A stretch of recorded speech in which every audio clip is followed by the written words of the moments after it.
know exactly how we are residing here. Mr. Mondo, you are you are president of Nigerian Federation in Palma de Mallorca. Can you tell us in a brief mode the problem you are facing here as the president of Palma de Mallorca? How people you are ruling, how they are integrating in the society we are, because we know that this is a foreign land.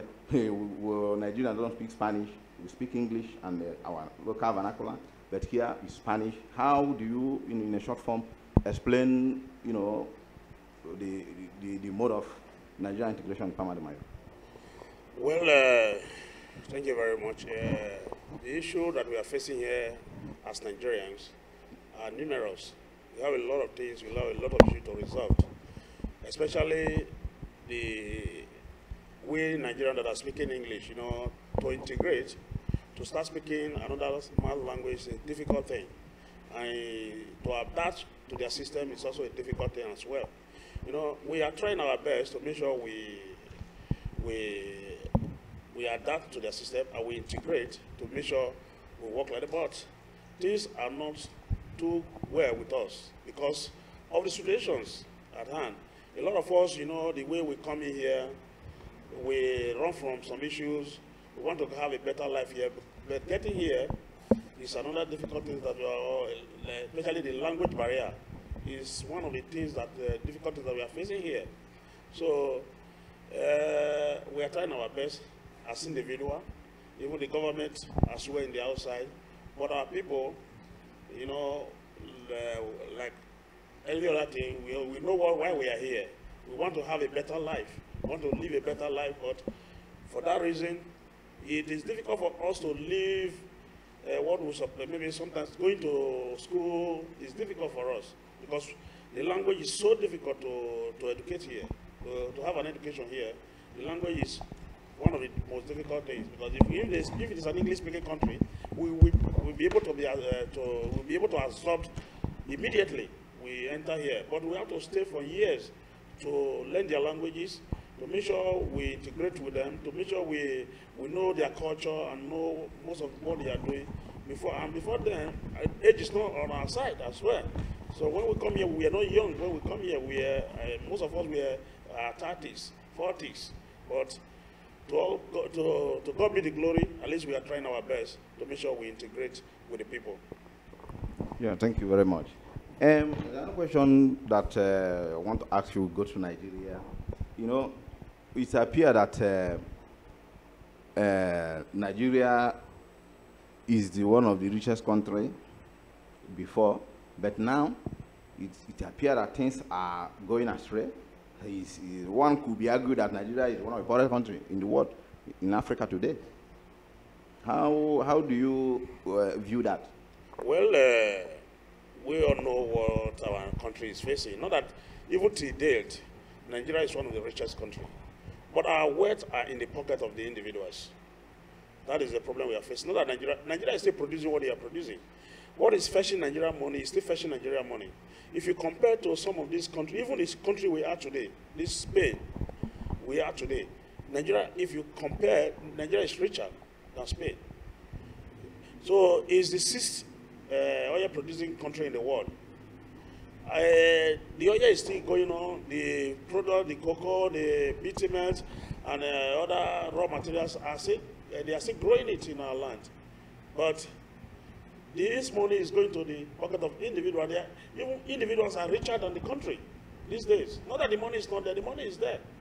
But the money is not circulating. That is the problem we are facing. Not that Nigeria is still a rich country, but people put it under their pocket and leave the masses to be suffering. That is what we are facing. Not that Nigeria is not rich. If we say let's face reality, and let's say let every Nigerian be paid with the money we are getting from their mineral resources, it will take care of every Nigerian's success, and they will live a perfect life. Yeah. Let me come to you, the president of Yoruba Association.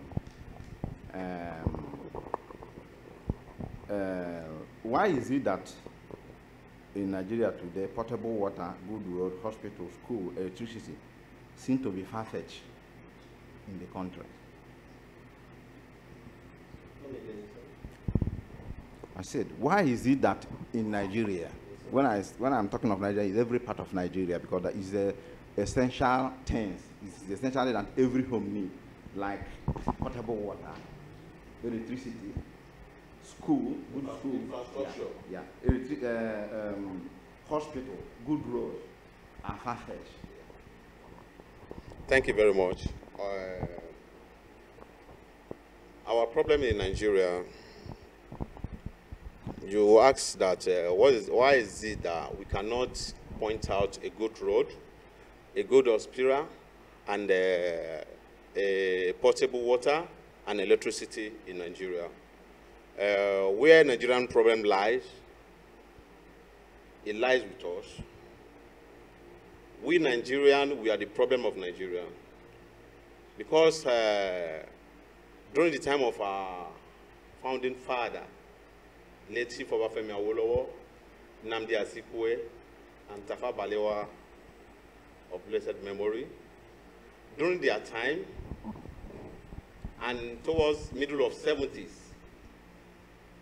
when we are born, we met a lot of things done, most especially from where I came from my region. We met a lot of things done by late Chief Obafemi Awolowo. We met the potable water. Where I came from my own town, you cannot find, I've never find a one borehole. What we met there is potable water, tap water, and we met electricity, and we met a good road. Everything is working fine. But during the time of our new politicians,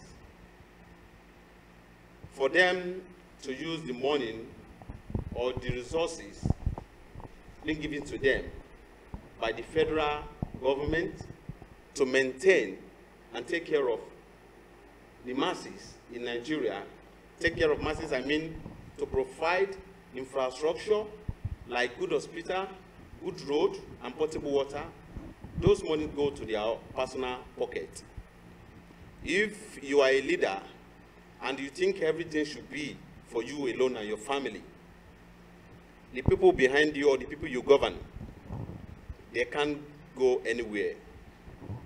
The poor will remain poorer, while you be the one be more richer than everybody in that region.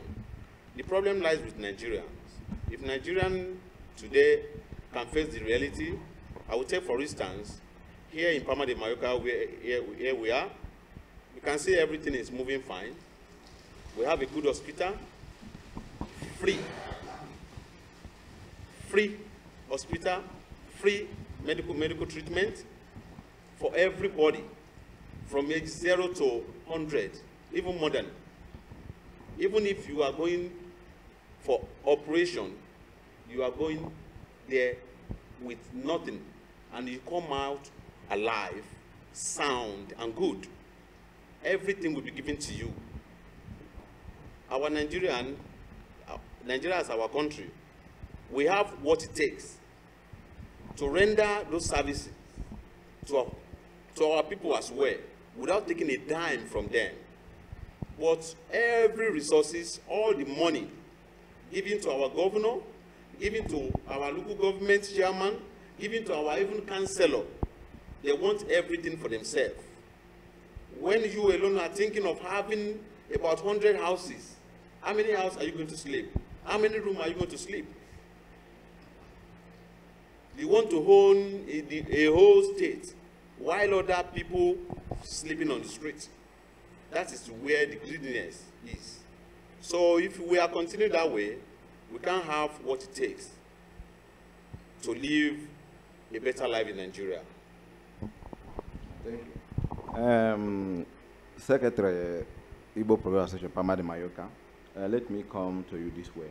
Why is it that Nigerian politicians or those who feel that they can afford it prefer going to medical checkup abroad and sending their children to school abroad? Thank you very much, Mr. Moderator. It is really a great privilege to speak such matters here, and we also encourage viewers to also learn things from what we are going to say or what we are saying today. It is really a thing that is disheartening that such thing or such act or behavior should emanate from any person from Nigeria, be it the politicians or even the governors or whosoever it may be. For us to go to another country for any treatment means that there is no specialist in that country. There is no adequate hospital equipment or materials or assistance in Nigeria. So it is something that we need to look into properly. Just like my gentleman here mentions about the situation here in Palma or in Spain as a whole, treatment is free. Spain does not have any natural resources. If Spain can have one natural resources that Nigeria has, they will rule the world. Why do I say so? Because since we come into Spain, everyone can bear witness. Nobody have ever come to you knocking on your door that you are owing him because of medical treatment. No one. And we enjoy what they have labored. And we enjoy with them, and they are not asking us to move away. They accepted us while we come here. They rendered the services, assistance, and help that we required, and we are comfortable. If we are not comfortable here, or if they didn't welcome us well, our brothers will not be coming in here. So the point there is that the politicians back home, really, I may refer to them as being greedy. They want everything for themselves. Nigeria, which I am part of it, is a country that really provides for its citizens. When every month or every year, I think there is a kind of money that is being issued to each governor or each state for the maintenance and upkeep of that state. So if the government or if the federal government will allocate such money to those people, this money is meant for the upkeep, to take care of the roads, hospitals, to care for other needs of that state. So if you are sick and you know that you need medical attention, then make room for proper hospital that will care for every necessary needs of every individual. Not because I cannot go to abroad to take care of my ailing ones, then you have the money and you have the access, then you left the country and you leave the ones in your country to die. This is not the normal issue. The normal thing we should do is that if we are our brother's keepers, or if we do care for our people that we are ruling, who voted you into power? Who voted you into office? When you were campaigning, you made many promises. You gave them assurance that you are going to build a bridge where there is no water. And they accepted all your proposals. And now you leave them, build hospitals without equipment, and you go abroad and enjoy what they are providing, which is not normal. So I think this is the point that we need a turn back. We need a turn back so that the money that we realize from Nigeria, we employ it in Nigeria in order to make Nigeria a better place, so that the rest will not come out of there and Nigeria will remain empty. So I think this is an issue that all of us need to tackle. Yeah. We also were Sunday on the program Nigerian Project here in Palma at Cleveland Television, Palma de Mallorca. Here, a young man here, Raymond, what will be your advice to the people governing our motherland? Maybe if you are opportune to, to be here, what should be your advice to them? Well, thank you very much, Mr. Moderator. I'm very grateful to be part of this program today. According to your question, my advice is that I think Nigeria needs restructuring. All part of Nigeria is clamoring for it. There's no state in Nigeria that is not in bad shape. All the states in Nigeria is clamoring for restructuring. That's what we need. Most of all the things we are applying in Nigeria today was what was left to us by the British colony. We need to move forward. We need to see good things, present things, and not old things that was left in Nigeria before. It is quite, it is obvious, we all see it, that most of what was in Nigeria, what was in Nigeria before, according to Yoruba president said, it was done by region, according to, but the region is no longer functioning. The state is now functioning. Then what we need now is what will suit the states. First and foremost, local governments should be functioning. Why is it that all the local governments in Nigeria is not functioning? No nation will develop without functioning local government. No nation. Because it is the local government that bring governance down to the doorsteps of individuals. I take example of in Imo State. And from Imo State, since the present governor is there, there's no functional local government. How can a nation work without local government functioning?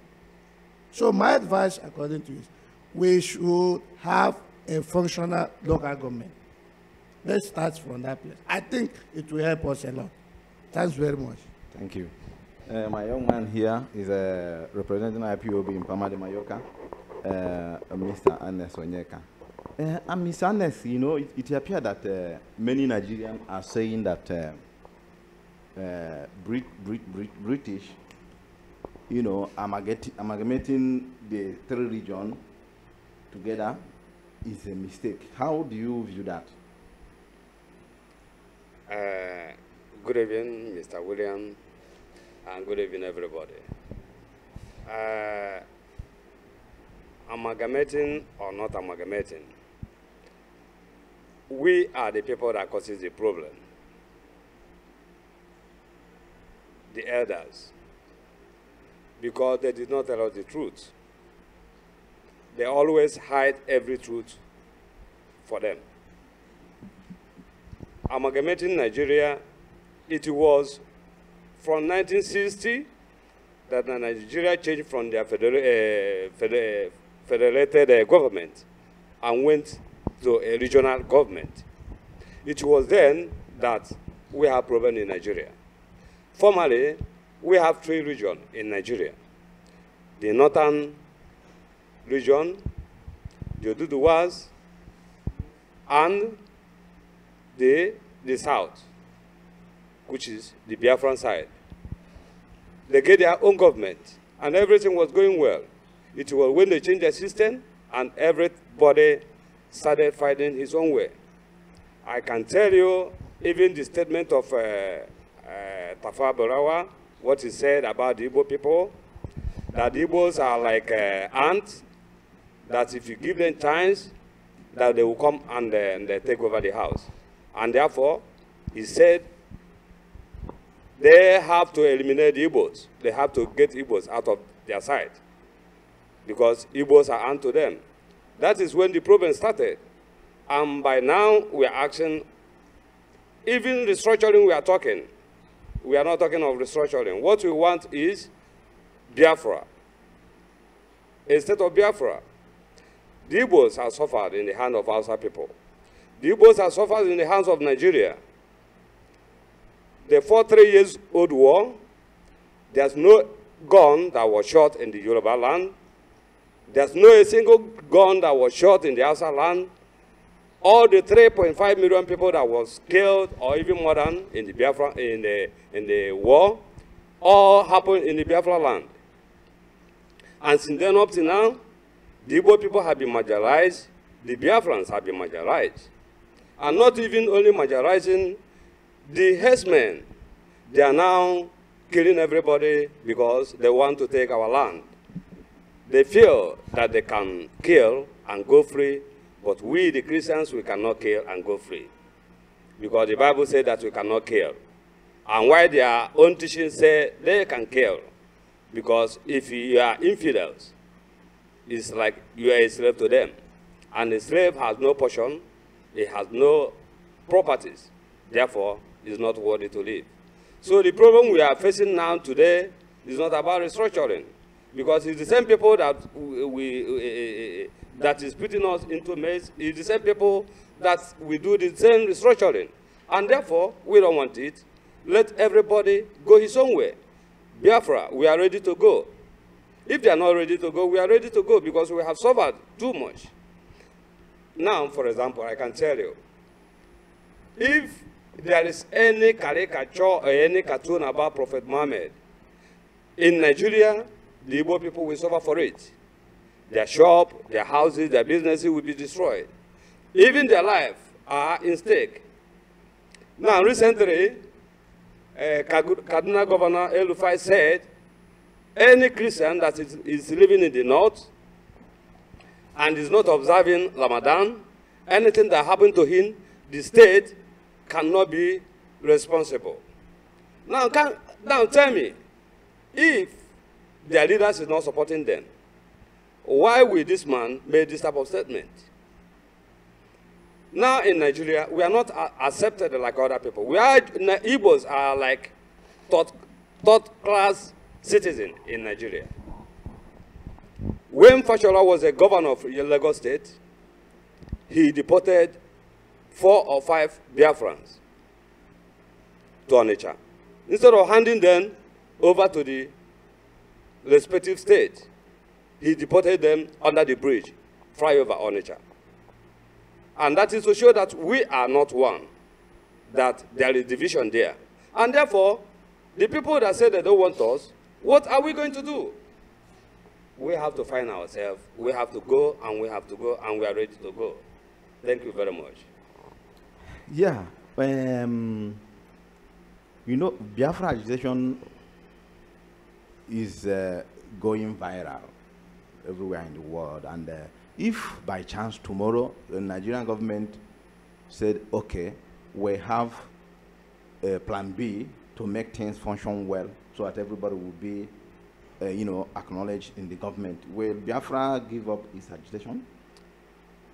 Please, I want to know the plan B, because you say plan B. I don't know exactly what it is. Plan B is the inclusive government, development going everywhere in the south, building roads, schools. You see Igbos and Southerners in the cabinet, all this, can Biafra give up the agitation? You see, it's more than 50 years this have taken place. Even before the 50 years, the Igbos have been marginalized. They have killed Igbo many in thousands. I can tell you, even I can quote for you.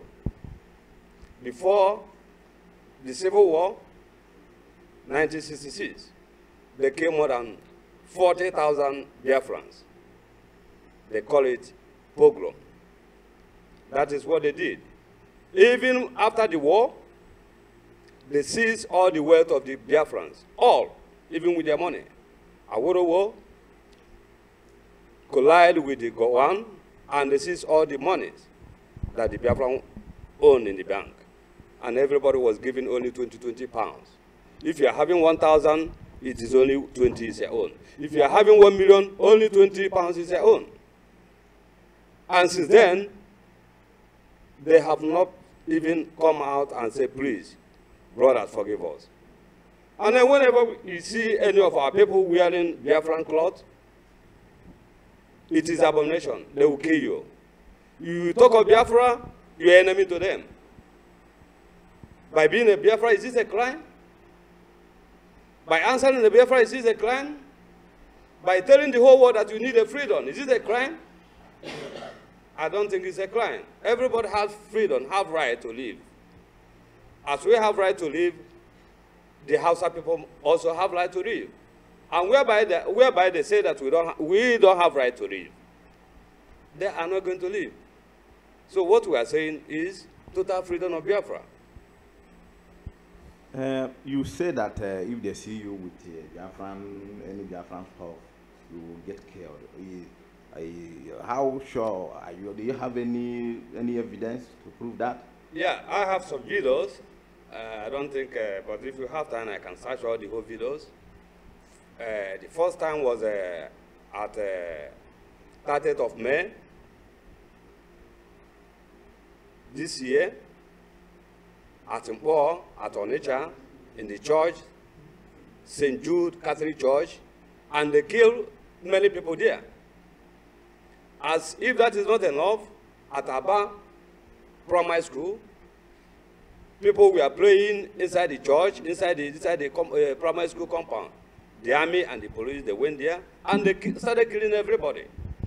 Now, they say that Mazi Nnamdi Kanu insult them. He used insultive word. Yes, some people might think so, but for me, I don't think so. Because he's not the first person that started using it. Tafawa Balewa, that the Hausa people worship, he used it, and I have the video here. If you like, I can show you. Many people use it, and this every time they talk about Igbo people, they sing songs about Igbo people. Therefore, Nnamdi Kanu feel that that is the way to make these people pay attention to him. And he uses that word, and people pay attention to him. And therefore, what he was asking for is only word, freedom. Freedom of Biafra, freedom of speech, freedom of a nation. That Biafra is a country, and a country has been existing before even the Nigeria. And therefore, I have right to say that I am a Biafra. As everybody have right to say, to equally demand his own country. Thank you very much. Yeah, Mr. President, because it appears you are close to Buhari in Palma de Mallorca, because you represent the whole Nigeria here in Palma de Mallorca. Do you think that restructuring Nigeria, in the sense that every region should go and develop, begin to pay tax to the federal government, do you think that is a way forward? Well, let me start by saying something. You know, when it has worked before, when all regions, all provinces were taking care of their works, I think that was the time Nigeria was, each region, each state, were doing better things. Like then, Nigeria was, I think they were say about, it was say by 3 regions. It was divided into 4 regions. We have the northern region, we have the western region, we have the eastern region, and we have the Midwest region. That's what the 4 regions. Then, the Midwest region, that is where I come from, which is the now Edo and Delta State. You know, the thing is, then Obamundia was the then military governor. If you look at what the good roads we still have today in those regions, is the road that was built by Obamundia during his time. Every other road that are coming on, I think all the ties have been washed away. Meaning, what they are doing is substandard. They have not. But if really, like what we say, the question you asked me, if really we allow the structuring and we allow all regions to take care of their natural resources, I think it will make a better Nigeria for everyone. I think that is what I would say. And if everybody take care of their works, everybody will be happy. And if you look at it very carefully, in the south or the south-south, their wells, their oil wells, their oil blocks are being allocated to non-indigenous, people that are not even from the south-south. So if I come to a place like I am here in Spain, maybe I worked 1,500 in a month. Maybe definitely maybe 1,000 euro will go to my country. That is what the other regions that are not oil producing, that is what they are doing in our regions. They take the money back to their state to go and develop their place. They're leaving the people that owns the golden eggs, leaving them in poverty, in abject poverty. But if they allow us to control our wealth and our resources, I think it will be Nigeria will be a better place for every one of us to live. Okay, thank you. Buki, Yoruba community president. Oduduwa, the castle. You know, we are here in Spain, in Europe. We have seen so many states, you know, agitating for their independence. Lastly, we've seen Catalan even going to the extent of conducting referendum without the approval of the federal of the government. We've seen Britain, you know, conducting referendum, getting out of Europe without nobody was being slapped, nobody was being murdered or something of the sort.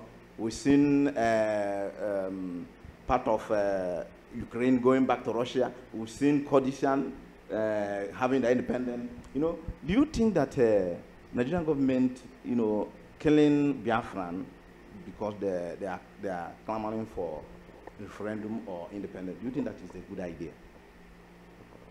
Thank you, Mr. Moderator. For any government or for even individual, you kill a fellow human being, it's not even good. It's very bad to kill a fellow human being. Not talking of government killing people.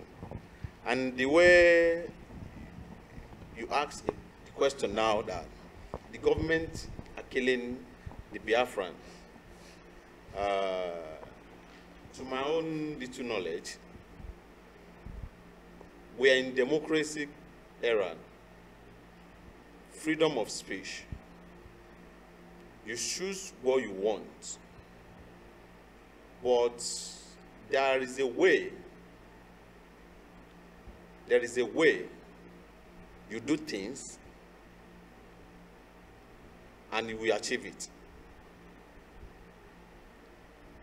The Biafran, the name has been there since late Ojukwu, when the first civil war in Nigeria then. To ask for Biafran nation or state is not a crime. The crime there is how they go about it. If you want to live, if you are living in one house and you feel that you are not feel comfortable there anymore, you are free to go, but not by war. It's by dialogue. You sit on round table, you dialogue, you consult the elder ones in your region. There are a lot of people, there are a lot of Igbos in the government. For instance, this clamor for Biafran is not much like this during the last regime. During the regime of Dr. Goodluck Jonathan, the Igbo are saying they have been marginalized. In what way? Yoruba, we are very simple. Sorry to use that word. Very simple, but we are wise enough to know what we want, and we are wise enough to know where we are going. We don't do things without consulting our elders. We have the people in the land, and we have we have people as well that know more about the politics.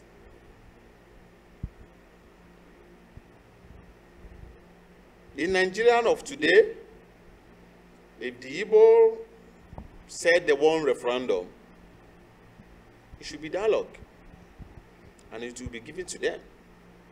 You consult your elders, consult the people in the government. For instance, if this man came up, if the Nnamdi Kanu came up during the regime of Dr. Goodluck Jonathan and asked for the Biafra nation, I think it would be in one touch for him to get it. Because but the Igbo people. Sorry to cut you, but it was in the news that Nnamdi Kanu started even during the time of Obasanjo. Not even Goodluck, but during the time of Obasanjo. We have not had anything from him during the time of Obasanjo.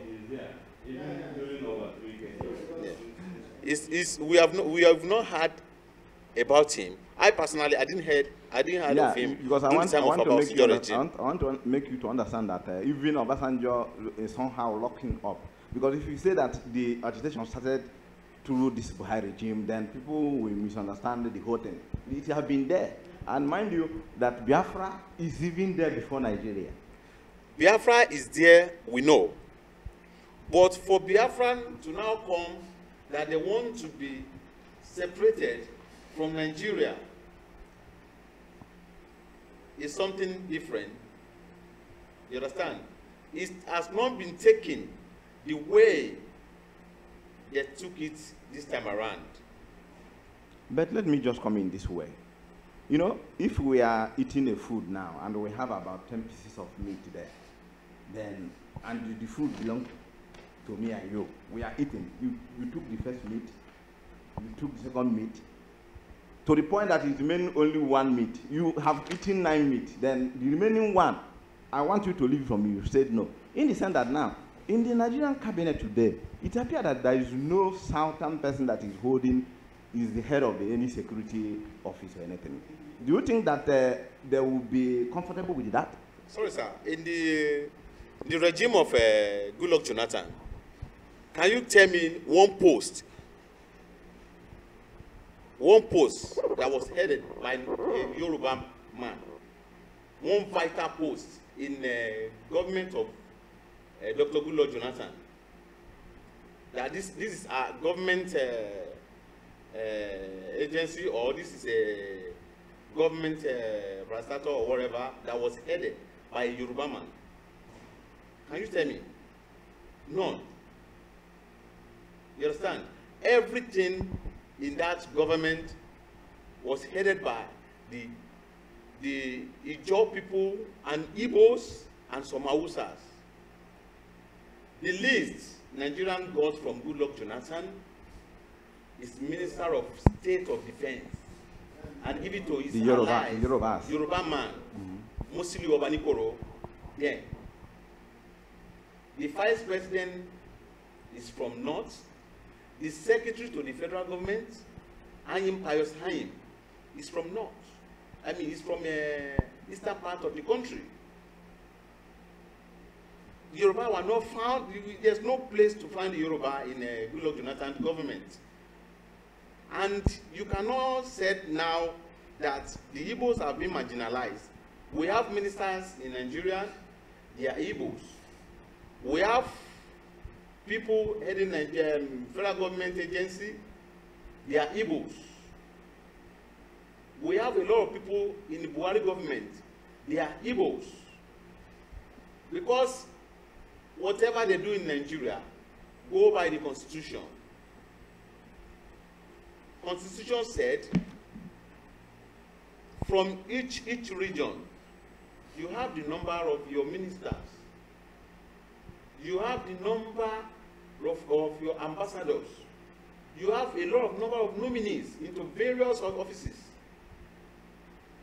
and which the government of present administration is followed. It has been there. Issue of marginalization.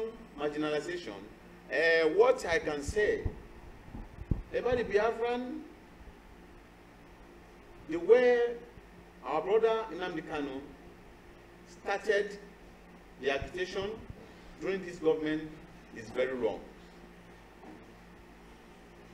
A child, there is a proverb in Yoruba that said, if a child said his father did not know how to do it, then let him go. Let him go out there and do it perfectly. There he will realize if the father is right or wrong. There's no good consultation within your people. There's no good consultation within the politician in your home. And if you want to go about it, Nigeria, we know we are Hausa, Igbo, and Yoruba. The logic of Nigeria system, if you want to achieve something in Nigeria, if you are from one region, you don't stand up and face the two regions fighting with them. You can never achieve what you want. It's either you be enemy to one region and be a friend to the other region, so that they can be in good support of you. You can't be abusing Yoruba. Nnamdi Kanu do abuse everybody. Excuse me. Nnamdi Kanu abuse a lot. I want to make an impression there. Okay, sir. Yeah, please. I'm not trying to insult you. But one thing there is that when we talk of insult or abuse, let us use a clear term, or think of the clear term that he used. So I'm not here to defend Nnamdi Kanu or to defend anyone. I will cite an example, and I will just give you only one. Yeah, okay, good. But one thing is that I want you to understand is, if you or your brother is asking for something that will benefit you and benefit the rest, even if he did not consult you, and you know that what he is asking for will benefit you, won't you accept it? If you go about it in a good way. Okay, good. That is a food for thought for everyone. Because when we say Nnamdi Kanu did this, Nnamdi Kanu did that, there is no one that will face such situation that will not act even more than he did. So, but one thing that all of us have to understand properly is that we are in Nigeria, and this Nigeria, if we can, just like my gentleman here rightly said earlier, that if Nigeria would allow these regions to control their wealth, and if they control their wealth, they will be able to manage the affairs of Nigeria properly. The problem we are facing today is because Nigeria did not allow the regions to come up with their own ideas. They want to say, whatever they say, we obey them. Quite all right, we will obey you, but won't you allow us to air our view? So, my brother, we are trying to see that if we can live a better place or live a better life, no one is an island. Biafra cannot survive on its own or without the support of others. Yoruba cannot live or survive without the support of others. What I mean here is in terms of trade, commerce, education, or other international relationships. That is exactly what I'm trying to say. All these are ways that we can put heads or march towards that will enable Nigeria to move forward. If Nigeria wants us to enjoy life or to benefit from our resources, let these regions that produce, like the Yoruba produce cocoa, in the east there is oil and there are other minerals. Even in the north, there are other minerals that also benefit the south. Just like the oil in the south or in the east benefit everyone in Nigeria. So there are other ones that can also benefit. Sorry to cut you short. Sorry to cut you short. We are talking about Nigeria. We are talking about oil. The number one problem Nigeria is facing is laziness. During the time of our founding father, there's nothing like oil. Chief Obafemi Awolowo built University of Ibadan, built cocoa house. By the morning, they generate from cocoa and rubber plants. Then,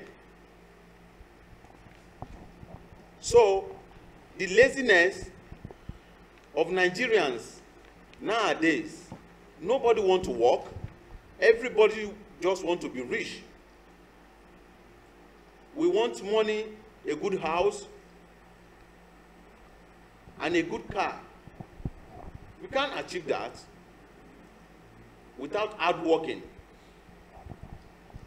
Any nation that is not depend on man's power, like farming, fabricating company, and so many others, the country will always have a problem. The country will collapse. Okay. A country like Nigeria, we can't depend on oil alone. We have to what the present government is doing, diversification, is very, very good. And the issue of Nnamdi Kanu, let me come back there. Let me come back to that. Nnamdi Kanu insulting Hausas, insulting Yorubas. Who do you want to be your friend? You don't want to make friend. You people are three, and you are the only one fighting the rest of the two people. Nnamdi Kanu said, if you are a Christian, if your pastor is a Yoruba man, you are a fool. If you still go to the Yoruba man church, you are a fool. Fine. That is a very, very Yoruba. You can abuse my father and call me your friend. It is never done in Yoruba land. You understand? So that's it. Wait, let me come here. I think what we are talking about here is the question you asked is. I think you asked the question. The question you asked, if I can really understand what you're talking about, we are not talking about maybe about individuals. We are talking about the Biafrans. The issue that affects Nigeria. That is the issue that affects Nigeria. No, we don't have to go into all those things. But how can we resolve these issues? How can we be friends? How can we come as one? Even if we allow Biafra, or maybe agitate on the issue of the Biafra, that if Biafra want to go as a country, it's not a bad thing. It's never a bad thing. But the thing is, we are not doing it. We are not doing it the way we're not supposed to be. Like what the question we asked, killing them. It's not good. If we are Christian, it's against humanity and it's against God. If I say, for instance, I want to let somebody, or somebody says he wants to leave my home, I am forcing him to stay with me. Why would I force somebody to stay with me? He said, yeah, I'm tired with you, I want to go. So the thing is this: if there is anything to be resolved, let us resolve it amicably. Then everybody go his own way. That is what I see in these issues. No, it's not about fighting, it's not about killing people. Because the person you kill today might be my friend tomorrow. I don't know, maybe he's the one that will be of help to me tomorrow. You are killing him now. How will I get to the position I'm supposed to be tomorrow? So if you kill somebody, we are all ones, we are humans. So we don't need to kill somebody, we don't need to kill people to make sure to tell the world that we are superpower. No.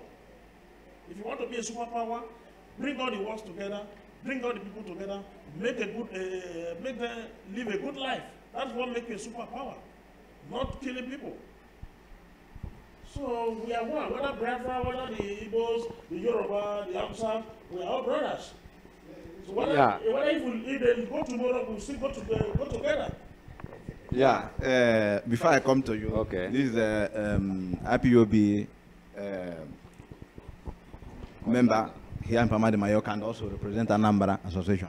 Then my colleague here said that Igbos are not marginalized. And do you have anything to say about that? My coordinator, thank you very much. You see, everybody has his own opinion. He has his own opinion to say, and I have my own opinion to say.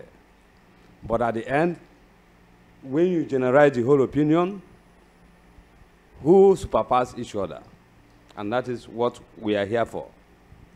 Igbos has been marginalized.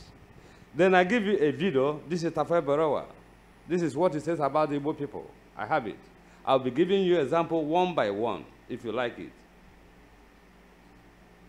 This is Tafawa Balewa, Ahmad Bello, during his interview about the Igbo people. I don't know.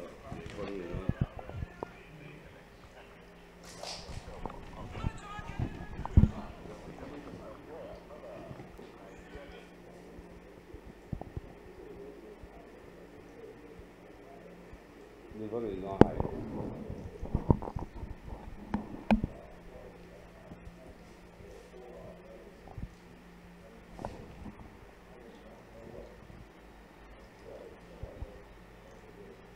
This man, if you listen to what he said about the Igbo people, he said we are not worthy to live. The Igbo people, they are just like a pet that we have to kill all of them. Now, at the same time, when you interview Buhari, Buhari said, instead of him to allow Biafra to go, him and all his people will fall into the sea. Now, is he now telling me that Biafra, that if I say I want to go, that I cannot go because they are the Hausa people? Because they are Hausas. I have free. Igbo are being marginalized. Now, I asked Yoruba man a question. I said, during the Biafran War, did they fire any single gun in the whole Yoruba state? The answer to that question is that it's not Yoruba that was fighting a war. But it's Nigeria.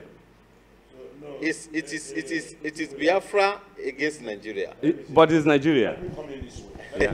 Let me come in this way. Yeah. You know, when you are talking on these issues, there is a war between two people. There is always a battleground. Yes. So you don't expect anywhere there is a battleground, that's where the people must be affected. Even like if you talk about these things, I am from the Midwest, which is the Edo State. Now, I think that a lot of souls were killed in Edo State because already the Biafra troop have moved past through the Benin, getting to Ore. Yeah, they are in So Ore. you mean before they get to Ore, are you telling me that soul does not they didn't eliminate souls? A lot of souls have been eliminated, even in Benin land. No, we are not talking about all those things now. Those are forgone histories. No. It's not for. Excuse me. No. You can't tell me it's forgone. Wait. Because the killing is still going on even up to today. So you cannot tell me it's forgone. No, Now, excuse me. Let me land. You caught something from me. I'm talking before you. Let me finish up. I'm talking before you. Now, you say that Igbos are not being marginalized. I'm the one that said that. The Igbos are not being killed since all these days, even up to today. Then I'm now telling you that Igbos had been marginalized for many years. Even up to today, they have been killing us, and they continue killing us. And what we are saying that we are going home. Biafra is what we need, and that is all what we need. Now you are telling me that Kanu insulted everybody. Now, I can give you an example. If you are taking my land from me, and you are taking my food, don't expect me to go soft with you. I will go harsh with you, so that you know the pains I'm feeling. You know the pains I'm passing. That is why I have to go harsh with you, so that you come back. But when you fail not to come back, and that is where we are today. That what we want is Biafra. And that is the question. Thank you very much. Now I go again, I'm coming. Now you say why the Igbos, the leaders of Igbo did not support the agitation. Now I'm telling you that all the leaders of the Igbos are supporting IPOB, are supporting Biafra. It is only those that have their pocket being filled by the government. It is only them that will not support Biafra. Then how do you expect me that a servant to Nigeria who take oath before entering office, that he will leave the oath and come and support you? No, he will not support me. But I will find a way where people will support me. And therefore, the public, they are supporting Biafra. They are supporting the IPOB, the indigenous people of Biafra. The Nigeria has stammers to be a terrorist group, I'm just looking at them, say we are terrorists. The UN say the IPOD they know is not a terrorist. The British government say the IPOD they know is not a terrorist. The EU say the IPOD they know is not a terrorist. Then where are Nigeria going? Where are they going? Excuse me. You know, Thank you very much. Thank you very much. The thing is this, what I was saying before, not that I didn't say Igbo we are not killed. You know, in terms of war, a lot of things happens. Death happen. You are talking about death. A lot of people that suffered hunger, we are more than the people that were dead. A lot of people that develop all kinds of illness, we are more than those that were killed. So when in terms of war, a lot of things goes on. What I'm trying to say that we should forget about the other, what happened. Let's face the reality. Now, I'm not saying we listen to fine. So you cannot tell me that we should forget about it. You have to treat the cause of the war. Once you treat the cause of the war, then we get to the root of the problem. Without treating the cause of the war, you cannot tell me that we should forget about the war. No, where even I lost my uncle there, and before, when I was growing up, my father showed me all our house, bullet holes everywhere. Do you know? They scatter everything. Yeah, do you know the reason? Now you tell me that I should forget about it because I'm Igbo man. No, not because we're an Igbo man. Listen, all of us now, maybe we are thinking, we are agitating for war. Let war happen. Let's war. No, another thing that these people do is that when we talk of Biafra, when we talk of freedom, we don't call for war. We call for freedom. We call for referendum, which is what we are asking for. But the Nigerian government said that their constitution, which they did under Durrell, by the military, by Abdul Salam, they said that there's no room for referendum. Then how can you tell me that there's no room for referendum and you are killing me and I want to go? You say that I cannot fight for myself. No, I will do that.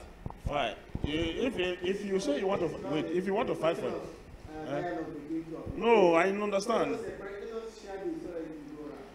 Of course. Let me just conclude my statement. The thing is this: what I am saying we should forget about is that let's move ahead.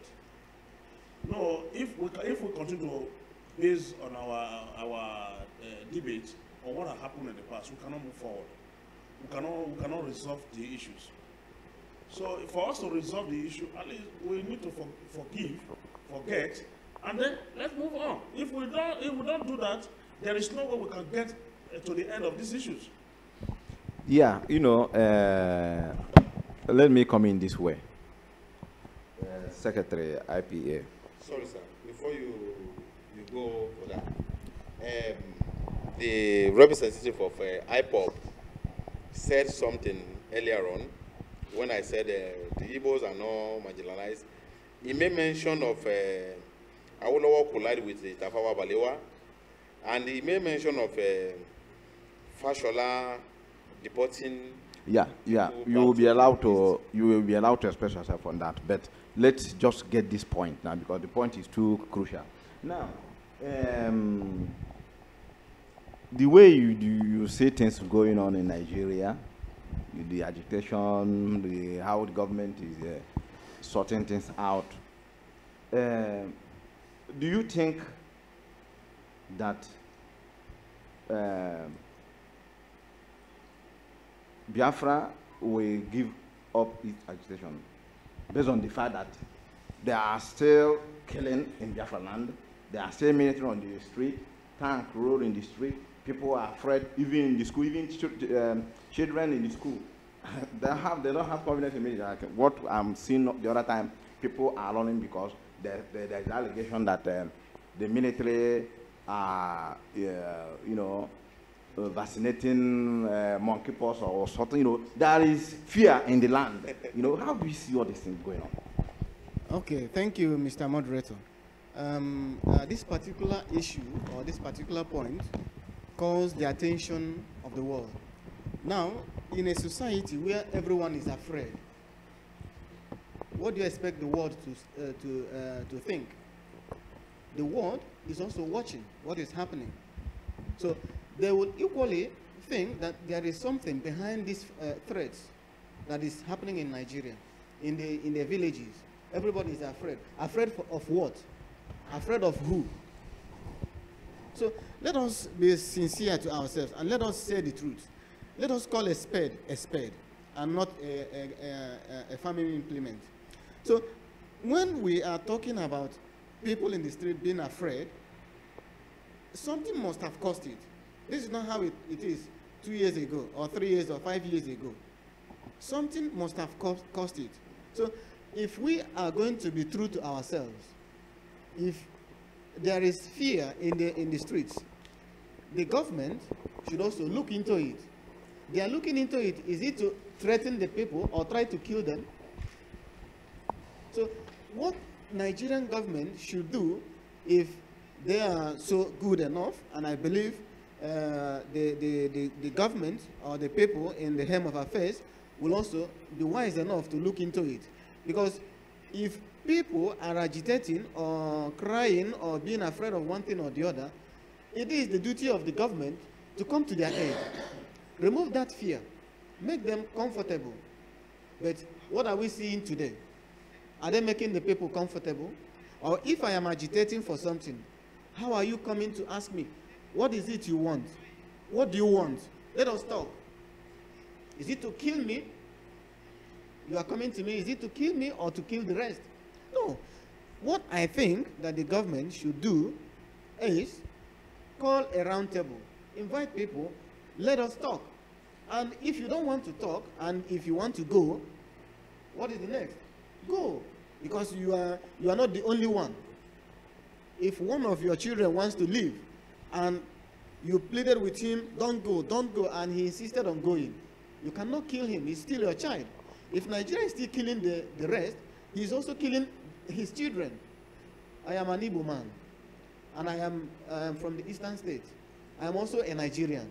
If Nigeria kills me, he's killing one of his members or his indigenes. So if I say I don't want to live with you, allow me to go and live where I want. Let us call our mind back in the Bible about the prodigal son. When he feels that his father is cheating on him or is not doing well with him, he asked him, Father, share all you have, give me my own share and let me go. What did the father do? I think he did it. It is obvious that the father understood him and said, okay, if you want to go, but my son, don't go, you'll be okay with me. He said, I don't want to stay here. The father shared it and let him go. What happened afterwards? Please, let Nigerian government do the same with these agitators. Let us see. Let them go. If they are not fine, they may come back. Yeah. I will ask this my young man one question so that you will respond to everything. Ramon,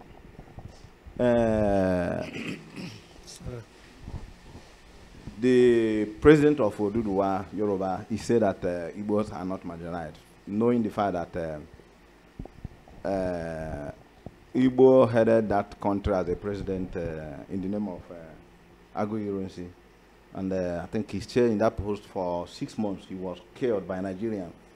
And since then, no Igbo man in that position again. We are now trying to pinpoint on the root cause of agitation. Now, we want to ask you, how do you see his comment that Igbo are not marginalized? Well, whenever you are talking of marginalization, you have to look at it in many ways.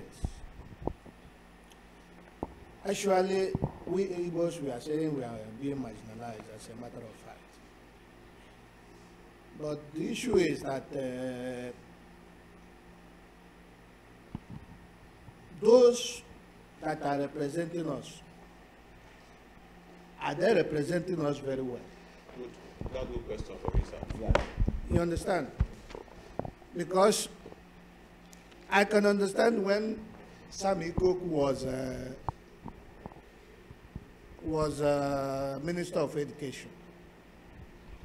he was appointed Minister of Education, the whole universities was on strike. Then they brought out television, some part, he was celebrating his son coming from abroad. Then some part, the whole universities was on strike. So, you see, as a matter of fact, I believe one thing. When things is working well, that is where I go. Probably, Yoruba, as a matter of fact, they're okay now. Because they are vice president, they have a lot of posts, they will ask for it. But one thing we all should know that all those people that are represented the Yorubas, they are not giving them money. We Igbos, as a matter of fact, we are pushing our brothers to go there. That is the basic of all these things. We want our brother to be there. But can he give them money? Can he do something that will benefit at least that area he comes from? Now we are saying about Hausas. They are governing Nigerians. I believe the largest number of destitute in Nigeria is from Hausas. What is the cause of all this? The greatest number of destitute in Nigeria is from Hausa land. The beggars. Why can't Hausas be one of the best? Let's take it. At least if you go to Hausa, everywhere is in order. At least we will share that. So my this thing is that whatever we are saying, we will base our discussion, the agenda of the person that is going to represent us. What is his mind? Has he had a hidden agenda? Going there for his family? So I believe that the marginalization, we Nigerians, the poorest people in Nigeria are being marginalized. That's my answer. Please, God bless. Thank you, sir. Before you go, I want just to go to this place. This was the time of Goodluck Jonathan, the ministers, and the states they come from. If you look at it here now, the Minister of Agriculture and Natural Resources was from Borno State, which is Buka Tijani. Then if you look at the Attorney General Justice Mohammed Bello from Kogi State. If you look at aviation, Stella Odua Ogeonyi from Anambra State. If you look at defense, Stella Odua. Then defense, Bello Mohammed from Kebbi State. Defense Minister of State there. No, it's not. It's Erul Olushola Obada from Oshu State. Then education, you have Rufai from Jigawa State. FCT Minister, the Olu Jumoke Akinjode, Oyo State. The Federal Capital Territory, Bala Mohammed from Bauchi State. If you look at Finance Minister was from Abia, which Okonjo, then Iwela. Then Finance State, Yemi Lawan from Yobe State. Then if you look at Foreign Affairs, Olubenga Aishuru from Ogun State.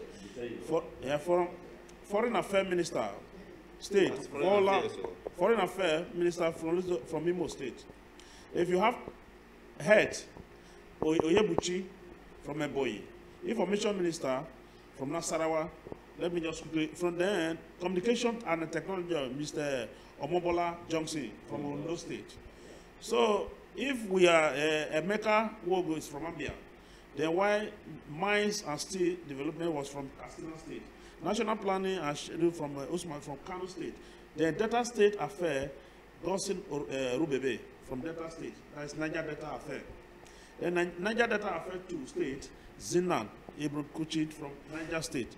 The petroleum is, that is Zaine, Alusion, Maduke from Bayelsa State. Then police affair, Caleb, Olubolade, Ekiti State. Then power, Chinedu Undu took over from Bat Naji Enugu. The science and technology, President, if you look at it very carefully, you will see that it is a balance. Nobody was marginalized. It is a balanced appointment. Everybody's talking of marginalization. You go to history. You don't just talk and start out of research. Out of anger. Yeah. Now, Buki, wait. We are running out of time. Now, Buki, wait. I cut it because the way we have read everything out, it is pure balance appointment. But before you champion your idea, you've seen that this point he made is now outnumbering your argument. And believe me that when Obasanjo was the president, I'm the secretary of the National Nigerian Committee, where we have meeting with him in Madrid there, and we saw ministers that came along with him. We saw a lot of Igbos, a lot of Yorubas, Niger Delta. It is a balanced appointment. And I don't think that only a few were detected that time, because even he's the chief security officer from Igbo. I saw many Yorubas, I saw many Niger Delta and Hausas. Nobody is agitating. Now, the point we are trying to ask you now is that, at least from all this view, from all these comments and all this historic conversation, then do you still think that this present administration do not marginalize any group or what? The present administration did not marginalize. I said something did not marginalize anybody, any region. I said something earlier on. Whatever one government is doing is being written in Constitution. For nomination, is either minister or federal government agency. It has to be, people have to come from each region. The Igbo has their own number of people. The Yoruba has their own number of people. The Hausas have their own number of people. I'm not talking about the political appointment, maybe personal assistant or special advisor or whatever.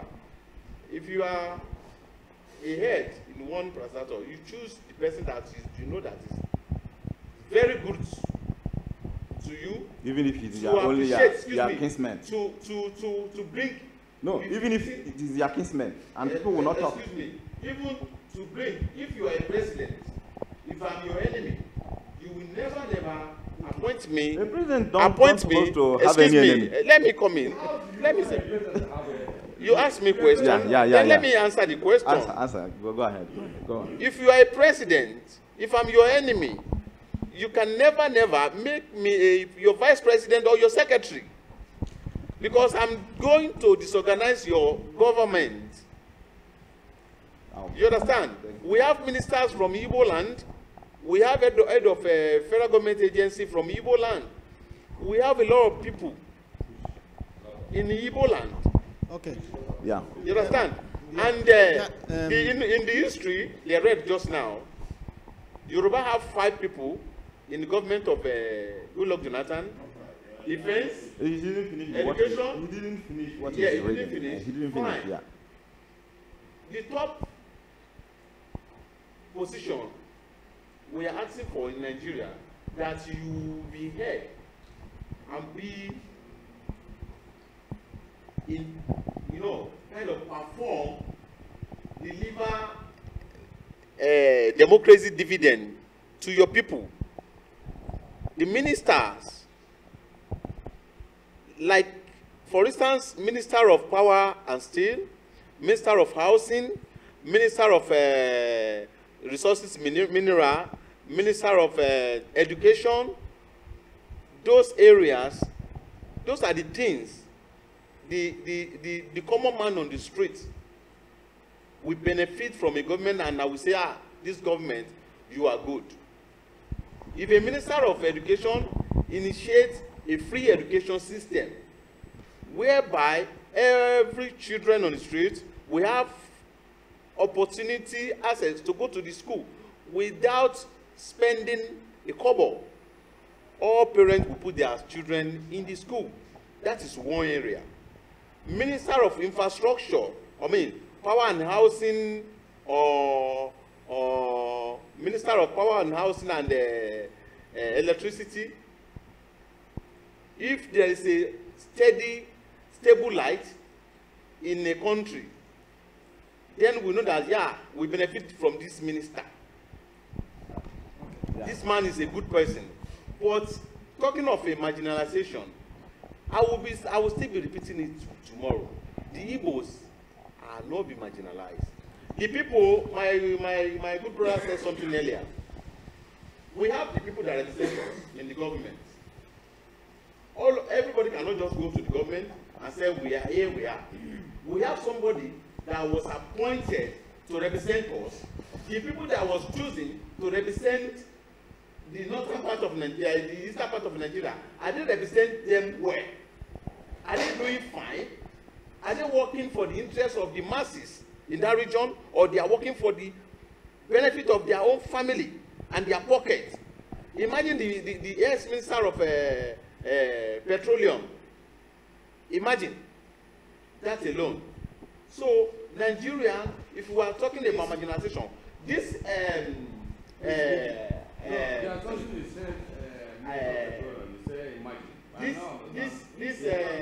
IPOB or whatever, I mean, Biafra agitation.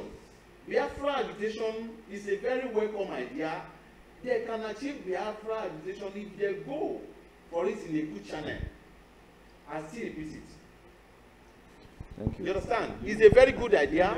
If you do it and you succeed, all other people will go. Then you are talking of channel. What, for example, what do you mean? What type of channel do you prescribe that should go? Expect Kano to go. Yes. Not Kano, the Igbos. The Igbos. Eastern, not Very Kano. good. Kano alone didn't. People that are clamoring for Biafra is not only Kano. Where are they? Is Eastern people. Where are they? Excuse me. If you want to do things, you do it. With the time we are now, we are not in the time of analog. We are in the computer age. If you want to do things, we go to round table. We sit on round table, then we go for it. Not by words, by dialogue. We present our referendum to the government. Then if worse come to worse, we battle it in the court of law.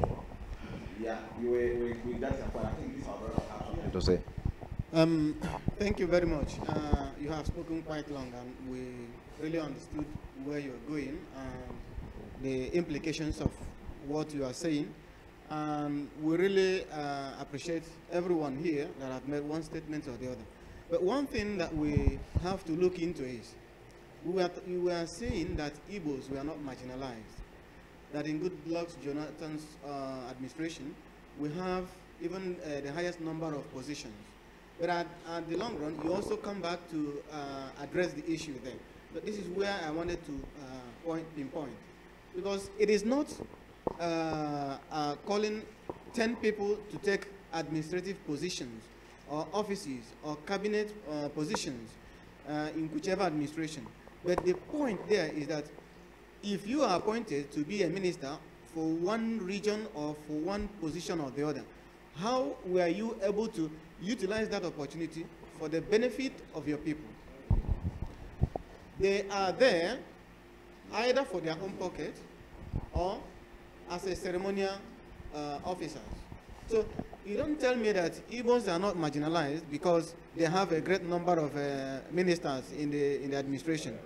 Their being there might not be effective, might not affect those back home there. So if they are agitated, they have every reason, they have every opportunity. Yes, to you just said something. Sorry, because, sir. Sorry, sir. You just said something now. You said the people they choose to represent the eastern part of Nigeria, if they nominate them and if their position, if their people did not benefit from their position, that means they are being marginalized. Who marginalized them? Wait, what I am trying to let you understand That's not the fault of federal government. Good. it is not the fault of the federal government, but the federal government that is sponsoring them. How are they? Were they able to find out these people that are there? What are you doing for your people? Are you this money that I give to you every time, or your position? How is it effective? Is it to answer Minister of Defense or Minister of this or Minister of that? That is that is why the federal government put the clause. If you elect, excuse me, or you appoint someone to represent you, if he fail to deliver the dividend of democracy to that region, you have the right to call him or her back. You understand? By the way you elect him. What if you call and they didn't accept you? It will. It is a constitutional right. Exactly. Yeah, wait, this is the situation we are facing in Nigeria today. Wait, thank This you. is the problem. Thank you. Those Thank you. that are in We are authority- running out of time. We have at least 10 minutes to stop this program. Now, the issue is that we want the viewers, to learn something from what we are discussing. We want the Nigerian government to learn something from what we are discussing too. We want them to, if they are on the wrong track, they should retrace the right track. So that is one video. I mean, something one is trying to tell us. The ministers that he appointed, that the Buhari just appointed his regime. Then these are Fashola is which you know. Fashola is the head of the Ministry for Power, Works and Housing, which is from is a Yoruba man. Yes. The River State Governor Rotimi William being in charge of Minister of Transportation. If you look at it very well, no, Amechi now, Rotimi Amechi. Then Minister of Justice, this is Abubakar Malami, and then Minister of Foreign Affairs, Godfrey Oyeman, that is an Igbo man. Then Minister of Defense, Mohammed Dan Ali. Then if you look at Minister of Finance, Kemi Adeosun. Then Minister of Education, Adamu. Then Minister of Education, Anthony Owunka, which is an Igbo man. Then Minister of Industry, Trade, Adamu. Okay. Yeah. Minister of Industry, Trade. You mentioned of one Igbo man now. And which is education. Okay. The Minister of Industry, Trade and Investment is Okechukwu Enuleme. So, State Minister of Industry, Trade and Investment, Aisha Abubakar. Minister of Labor and Employment, Chris Ngigi. He's an Igbo man too. He's a doctor. We know him. State Minister of Labor and Employment, James Ocholi. Ocholi. Is that Ocholi, yes. James Ocholi. Is that an Igbo man too? Yes. See, Minister of Budget, Minister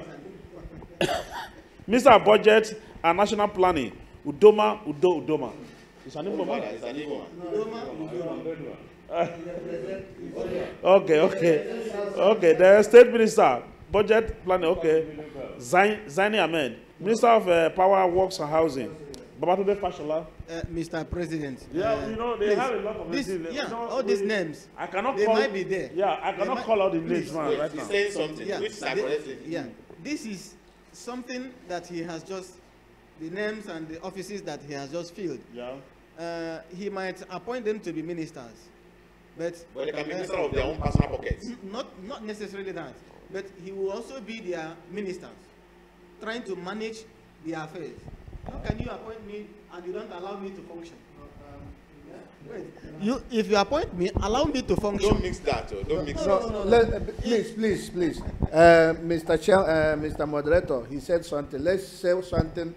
Our people over there will see, and they will be very glad with us. On the issue of appointing ministers, I believe that anybody that finds himself there, if he come out tomorrow and say that, Buhari did not give me power, he is deceiving himself. He will resign because he don't have the power to do something. So as far as he accepts the job that he will be there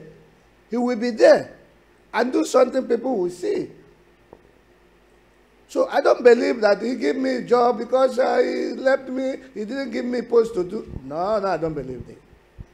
So what we are saying here is that if we are appointing somebody, the only place I will shift my blame is that you have 1 year, 2 years to assess your minister. If he's not capable of doing something, you remove him. Because he is there for the whole Nigeria. If we cannot be able to achieve something for 1 year or 2 years, he's a minister. What's the need of him staying there? Minister is a political appointment. We all are aware about that. It's not by elect. Yeah. I'm not talking of Nigerians. I'm talking of the person that appointed him. When he appointed the person, he appointed him that he is capable of doing something. Then you see him 1 year, he didn't do anything. 2 years, he didn't do anything. You ask him question, my friend, you are there as a minister, this is not functioning, this is not functioning. Why? Then the next, you change cabinet. It happens everywhere. So I don't believe somebody put me there because he didn't give me. When Osuji, former Minister of Education from Imo State, he went there, then the first budget Nigeria did, 55 billion was missing. Then I asked him why. He said he used it to lobby the senators in order to get the budget passed. That was why he was removed. Because he removed 55 million to lobby the senators to pass the budget for him. That 55 million, where is it? Is it true that you give it to senators? What is the need if you are a minister to work for the nation? Why are you bribing? Why are you bribing to get a budget done? It's not your father. It's not your father's business. So let us be very truthful when we are analyzing issues as regard to Nigeria. Thank you very much. Yeah, Mr. Ernest, before I come to you, let me quickly point this thing out. The president of Federation of Nigerian Committee, Palma, it is on the notice that many graduates in Nigeria, doctor, lawyers, and the rest of them are running out of the country. And it is also in the say that most best doctors and Nigeria has are practicing in America, United Kingdom. Is Nigeria losing most of intelligent people to outside world, or what? How do you understand what is going on there? And of course, we are living where to harness it. Of course, I know we are losing a lot. The most intelligent men and those that will be of benefit to our country, we are losing them out because the standard being placed in ground is not working. If you look at the standard of education these days, a graduate cannot compose good English, cannot speak fluently. You call him a graduate. Secondly, they are not better taught. Even the ones that are taught, that have the intelligence, they don't give them the opportunity to practice. And they are leaving to other places, and we are losing people that are supposed to build our countries. If you look at it today, a lot of the most intelligent people are not in the country. They are outside the country, doing a living, trying to have their daily bread, trying to fight for themselves, to fend for themselves, because the government of our country, Nigeria, is not taking care of anybody. Instead, they are saying, even they send their children out. When their children complete their education, they come back to Nigeria to start embezzling money. That is one thing we did not talk about today. Corruption in the country. It has eaten deep into our nation, and that is a problem we are facing. Corruption in every firm of government. Go to schools. Now student has to pay 200,000, 100,000 to get admission into federal universities. It's a big shame to the country. Now it appears it is a problem facing us all, because most of us that came to Europe, we thought that we will come and work, find money, and get back to the country to establish something. But unfortunately, things are not moving well. Even I do time to time see people doing party because they got nationality. That is denouncing their country. Now they are now holding passport of the country they are residing. And do you think that is a nice thing to Nigeria? It's damaging the image of Nigerians. You know, let me come this way. If our country is in a better shape and in a better condition, I don't think any of us, gone are the days. I have uncles who schools in abroad those days. When they finish their schooling, they come back home to practice. They come back home to work. I have my uncle who was a assistant managing director in NNPC. He schooled in Oxford University, London. And when he completed his education, he come back home to work. A lot of people today, even when you have your money, to going home is a problem because there is a lot of things at home. The cultists is on one side, kidnapping is on one side, corruption is on one side. When you set up a business, people will frustrate you. Vandalize. That is the problem we're all facing. And we need to put things in place. Roads, like we talk of roads, we talk of infrastructures. They are not working. There's no good road, no pipe, no water, no electricity, nothing. Those are the primary things we need to put in place. Since I came to Europe, I have not seen any seasonal flight one day. In Nigeria, they rotate it 2 hours in each places. Like we are stays in Nigeria and worry. Maybe if you get 2 hours this morning, you're going to get 2 hours tomorrow morning. That is electricity for you. IPS Secretary, it is also in the news that when Obasanjo is the president of Nigeria, he settled all debts that Nigeria owed outside the world. And now it appears that Nigeria is now trying to, get loans because that debt he settled is the debt incurred by our military regime, all this Abacha, Babangida, Papa. He came to the office. He don't want to make any mistake. He is the president as well as some years the Minister of Petroleum. So that is the reason why he do travel to every part of the world to make sure that everything on the table. And also he corrected the mistake he made about the communication. He brought telephone to Nigeria, and I think communication today in Nigeria will offer many jobs to people. But at the same time, people are still calling him names, maybe corruption or what. How do you explain Obasanjo regime to this present regime? Thank you very much, Mr. Moderator. Now, when you talk of corruption, human beings are prone to something that is bad. When I say we are prone to, because we are imperfect and we have different minds and different ideologies about life. So Obasanjo, for him, he might be a good person, or he might be a bad one. Who knows? He is the only one that can clear that doubt. So if he settled the debts that Nigerian government incurred before him, that was very good of him. But still, that debt still remains. If he settled this, then who kept the other one that is there now? That is to show you that the level of corruption in Nigeria is still escalating. He settled this and left office, there is still another debt. So let us just tell ourselves the truth. Nigerian government, we should work hard in terms of corruption.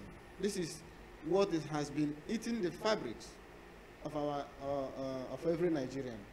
So sorry to say this, but the truth has to be told. We need to be conscious of saying the truth, no matter what happens. The truth is always essential, whether you being at the helm of affairs or not. And moreover, those that are taking the lead should be the ones that will be in the forefront of telling the truth. Now, it is obvious that any leader must have some accusations. Even if, no matter how you try to make things work out fine for your people, there must be an accusation. This is certain.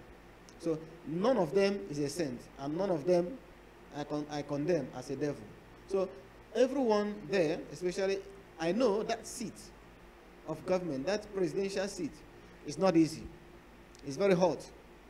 I know from what I see and from how they behave and the way they handle things, there are forces on them, and they are trying to make sure that they make everybody comfortable. But the forces might be the ones that are causing them not to do what is right.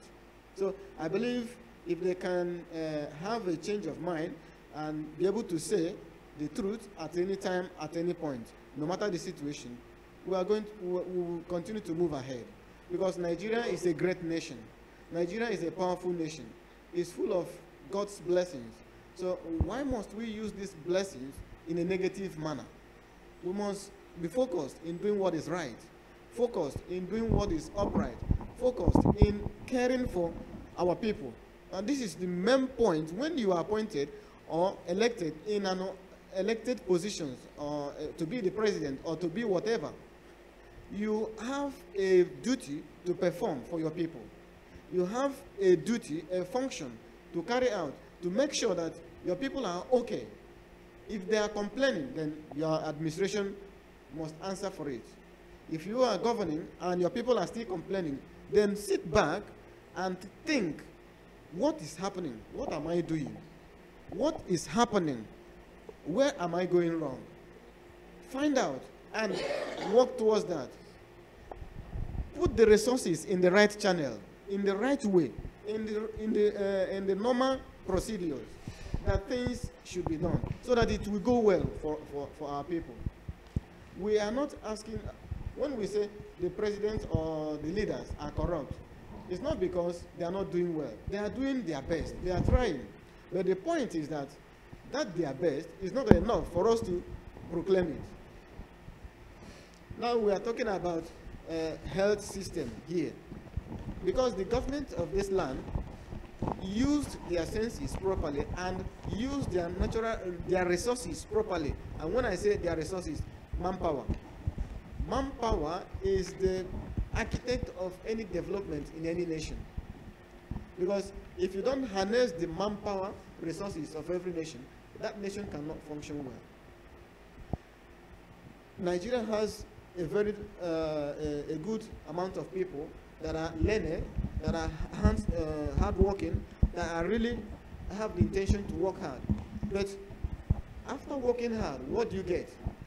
So the outcome of your hard work, this is what pushes you to go ahead and to continue to forge ahead. So, but in the system today, we find the opposite. But I'm not trying to condemn anyone. But what I'm trying to let us understand is that if the much we are doing is not good, we should try to do harder or do more in order to enable, to see let others see the positive outcome of our actions, or of our hard work. This will enable others to also praise whatever we do. And this is the point. Yeah, Mr. President of the community, because you know, you are the #1 person here in Palma de Mallorca when in terms of Nigerian issue.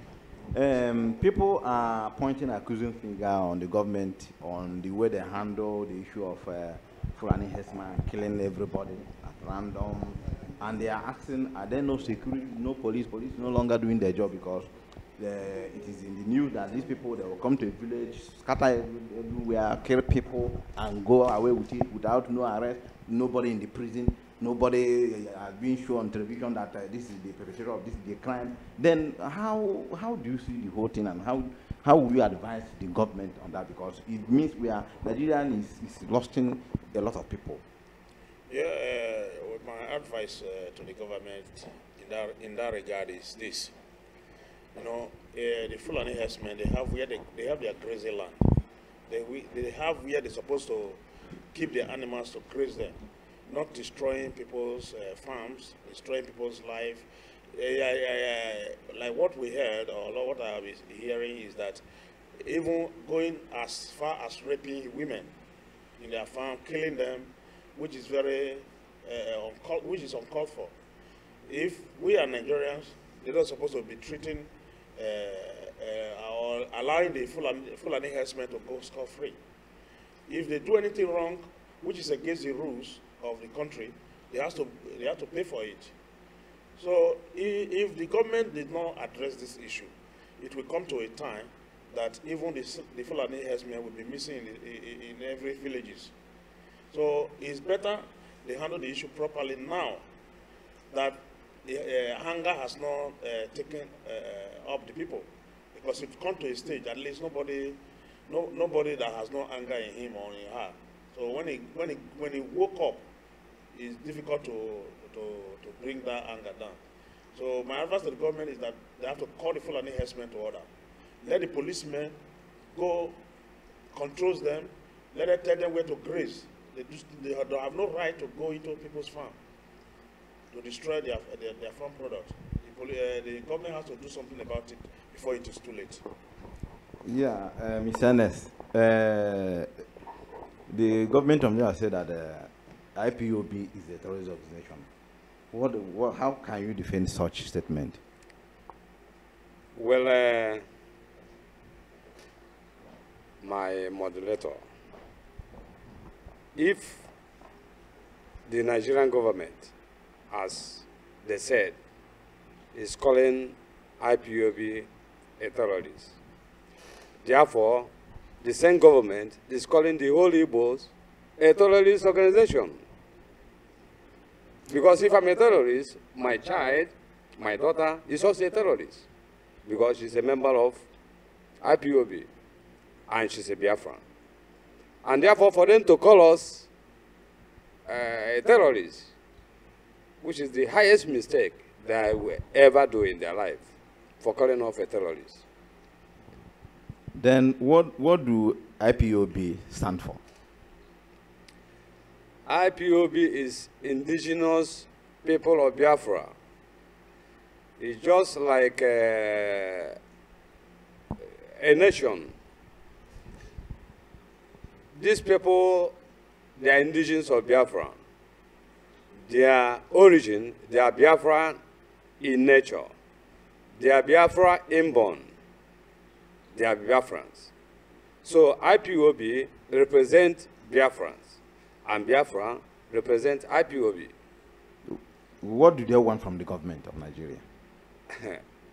What they want, or what we want, is that we want freedom. Why we want freedom is that Nigeria cannot go further again, because the corruption started from above. A country where a minimum wage is 18,000 naira is the same country that the Senate president in the same country receive $1.3 million a year. Dollar or naira? Dollars.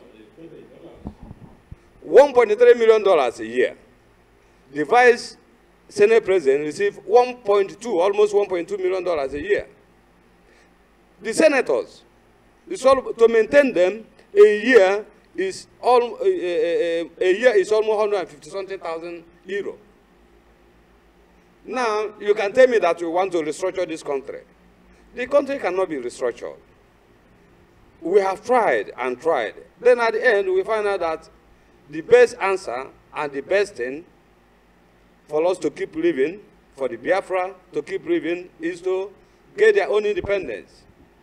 We are tired of the federal government. We are tired of the herdsmen.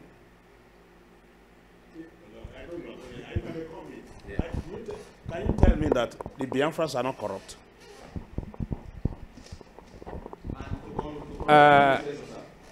You can tell me the type of corruption, even if they are corrupt, and that is why we want to stop them.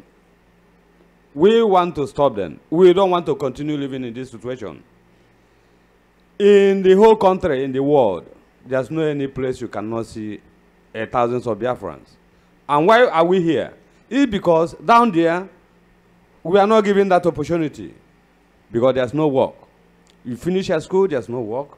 And you answer that Igbo name, so far you are bearing that Igbo name. There's a restriction. And they know that. Only that they don't want to say the truth.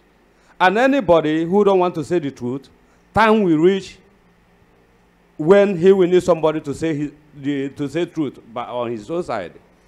So, for you to tell me that we don't know what we are fighting for, we know exactly what we are fighting for. Yoruba president, let me come this way because we are not at a place. It is in the news, even the video are everywhere, that there are Hausas are burning churches, killing people in the northern area of Nigeria. and the nemesis of Boko Haram, and it appears that the government of Nigeria don't even rush to proscribe Boko Haram a terrorist organization. How come do they rush to prescribe IPOB that has only banner of Biafran France, a terrorist organization? How do you explain that? If we said federal government is not tackling Boko Haram the way it should be tackling, it does mean that we are not being sincere. No, I didn't say. We know. I said, didn't even call them terrorists. Okay, yeah, we know Boko Haram is. Our military are fighting them. Right from time, Boko Haram is a terrorist organization. Everybody knows that. Boko Haram, because Boko Haram and ISIS, they are terrorist organization. The reason why federal government stand up urgently to caution the IPOB, am I right? IPOB, is that you learn from the past mistake. No, the question I ask you is about the Boko Haram and the churches that are being burnt in the northern area. Hence, we are one Nigeria, because if you are one Nigeria, I have right to live any part of the world. Nigeria, I have right to practice what I like. Even I want, I can worship my phone because I freedom of religion. But how come about all these churches are being burned with people? And I don't think government is not even in the world news. How come?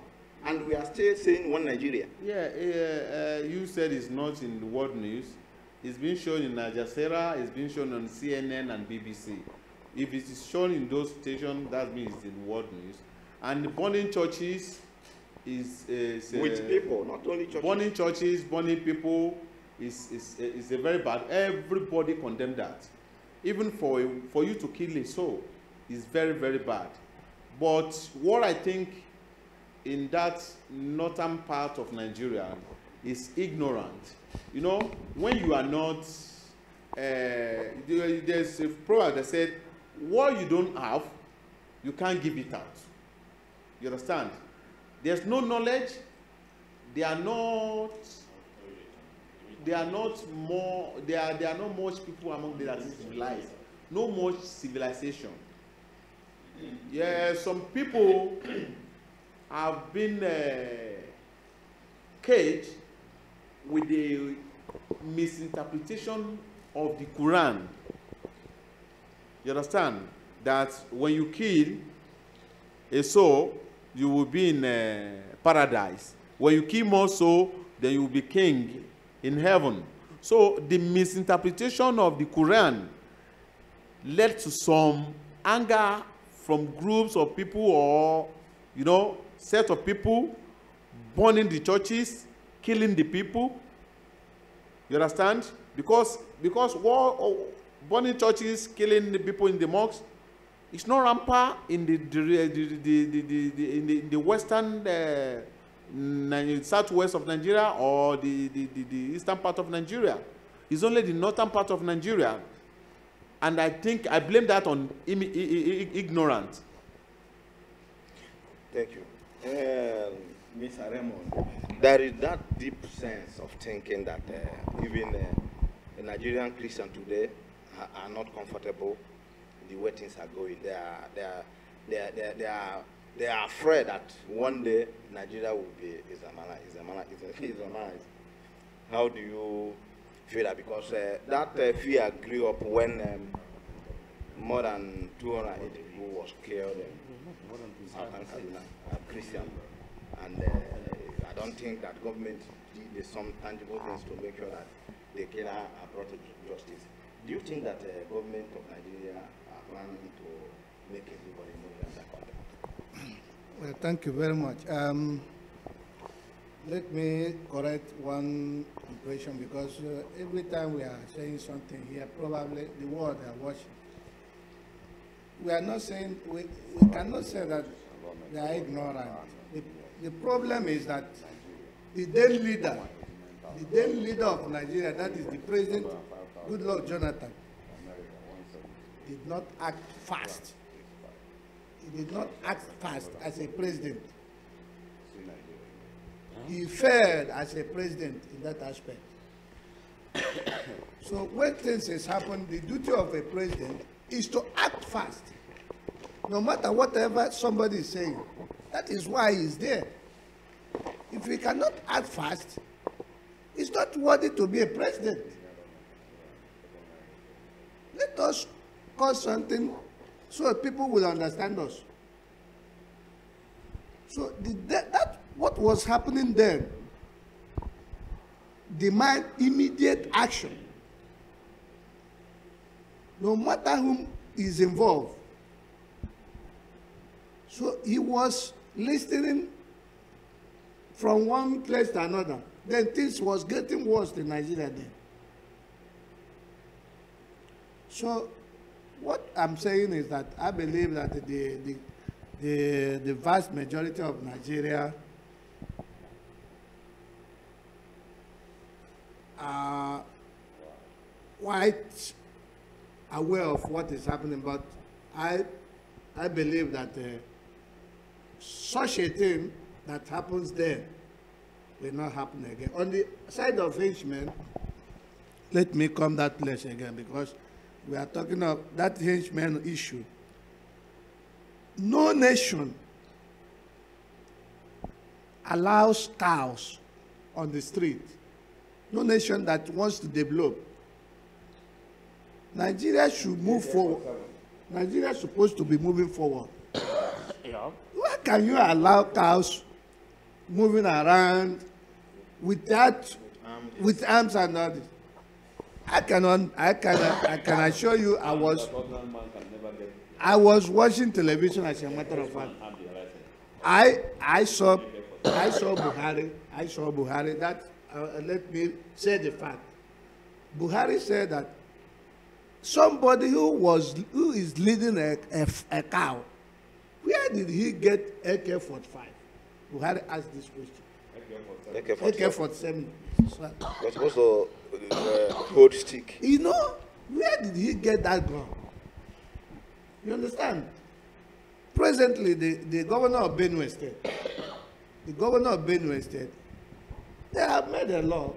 The law is that we should go to ranch. All the cows should be remain one place so that you feed them there. Nigeria will make maximum use of it, producing milk and the other things of it. But training them from one place to another is not allowed in any developing nation. So on the issue of what you said about as regard to religious issue, I believe if things are being done the way it's supposed,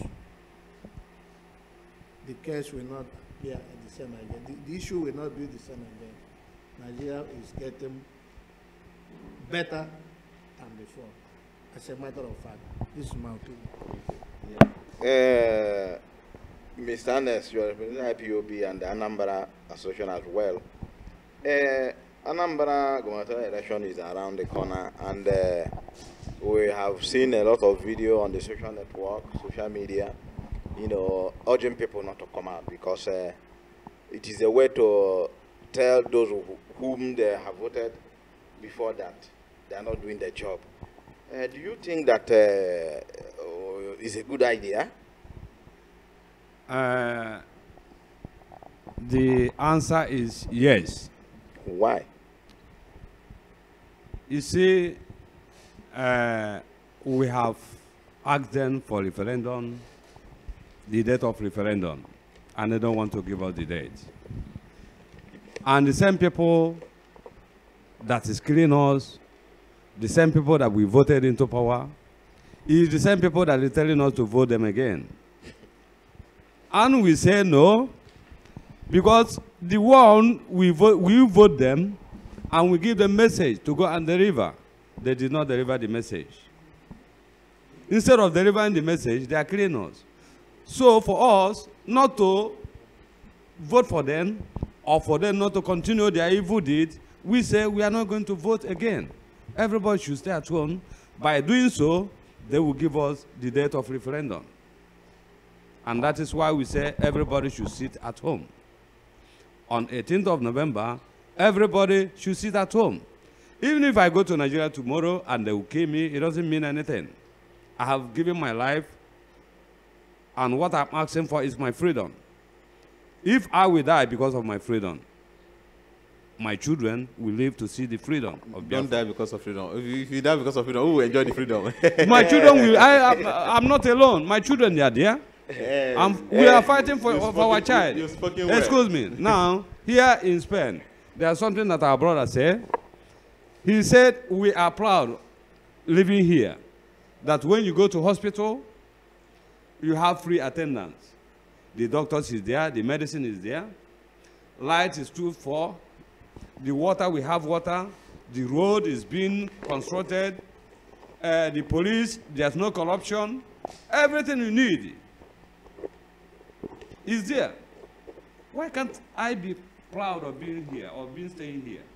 Why can't I be? I'm supposed to be proud of here, but in Nigeria I cannot be proud. I have been paying light for how many years? But in a month, they can only give you light for only for 5 days. And you must pay every month.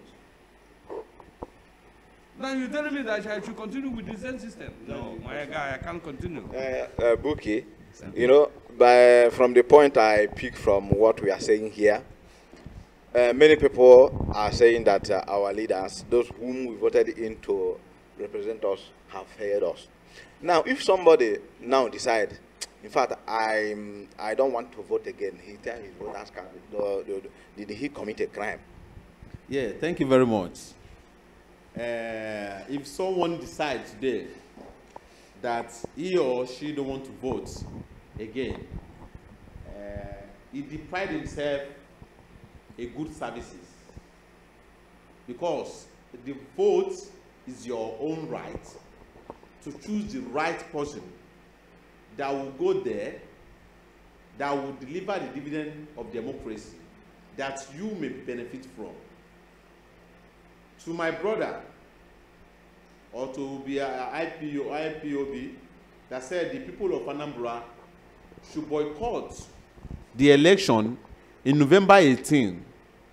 By boycotting the election in November 18, did not affect federal government in any way or any area, rather than even give them more power. Because you as a state, if the people, the electorate in the state fail to conduct election to elect the people that will govern them into opposition, and they fail to vote, even if it is 5 people that came out to vote, and they vote in the favor of that, the then governor or the equivalent governor, he will continue as a governor. And excuse me, I've not finished yet. And if you now said, okay, you want to make it as a war, you don't want the man to continue as a governor. It's your man, it's your brother. He came from your state. If you don't want him to continue as a governor, you now turn everything to violence. Now federal government now has more power. They now have power to appoint sole administrator to that state. And sole administrator, you can't control him. He appoints the people that work with him. So then we are talking about marginalization now. Then we will be talking about triple marginalization, because he will be doing whatever he likes to do. Yeah, thank you. So thank you my advice for the viewer or for the people of Anambra, please, let's go out there and elect the person that this is our person. The people we elect, or the people we want to vote for, before the election, we call them to give us millions of naira, billions of naira. We went there in the name of so something, give us 5 billion. We went there in the name of so person, give us 10 billion. Yeah, round up. The money came from heaven. The money came from somewhere. And if the man eventually get to that position, what he's going to face first is the money he used to contest the election. It has to feed the purse back with interest. So that's what we are saying. Governor is not doing well. They have been embezzling our money. Because when the election is coming, we collect their rights. We collect their 200. 200 and rights in political stomach infrastructure. Let's forget about that and vote the right person into position. Yeah, thank you. Thank you. Gentlemen, do you agree with him that even if 5% vote, the election is still legitimate? I think this gentleman, he has his own opinion, and we cannot argue with that. But one point that we need to understand is that if anyone says, I don't want to vote, quite all right, there is something that we call franchise. It's your right to vote and to be voted. So if you don't want to exercise that right, why don't you want to exercise it? They will have to find out why. So, and if the reason is nice, then we can listen to you. So if someone says, I don't want to vote, probably the ones that has been there has not been fair to them. And probably they don't want anyone to go there again. So for me, what I think is that those that are affected should come together. Let us find a lasting solution to this situation. Because constant killing, constant violence, constant kidnapping and things like that, this is, it doesn't make Nigeria, it doesn't give Nigeria any credit. Rather, it is bringing demarcations and destructions everywhere and no more trust. So it is because of lack of trust that people say, we are no longer voting because the ones we voted did not do us good. So I don't see any reason why we should force anyone who doesn't want to vote. So I think it is something clear that all of us should understand it perfectly, that these people, they don't want to vote. Why don't you want to vote? Can you tell me? And if I'm able to convince you, are you able to listen to me and hearken to what I'm saying? So this is the problem. So if you are already on top, it is only those on top that they can hear. So they will never listen to the poor masses. They will only come to the poor masses to get their support. And once they have their support, they will forget about them later. So please, fellow Nigerians, this is a time that all of us need to think, is this how we are going to continue? There is a saying that we are the leaders of tomorrow. Who is that leader? And what tomorrow are we talking about? So let us be wise and let us think in accordance with that. Well, let me be brave.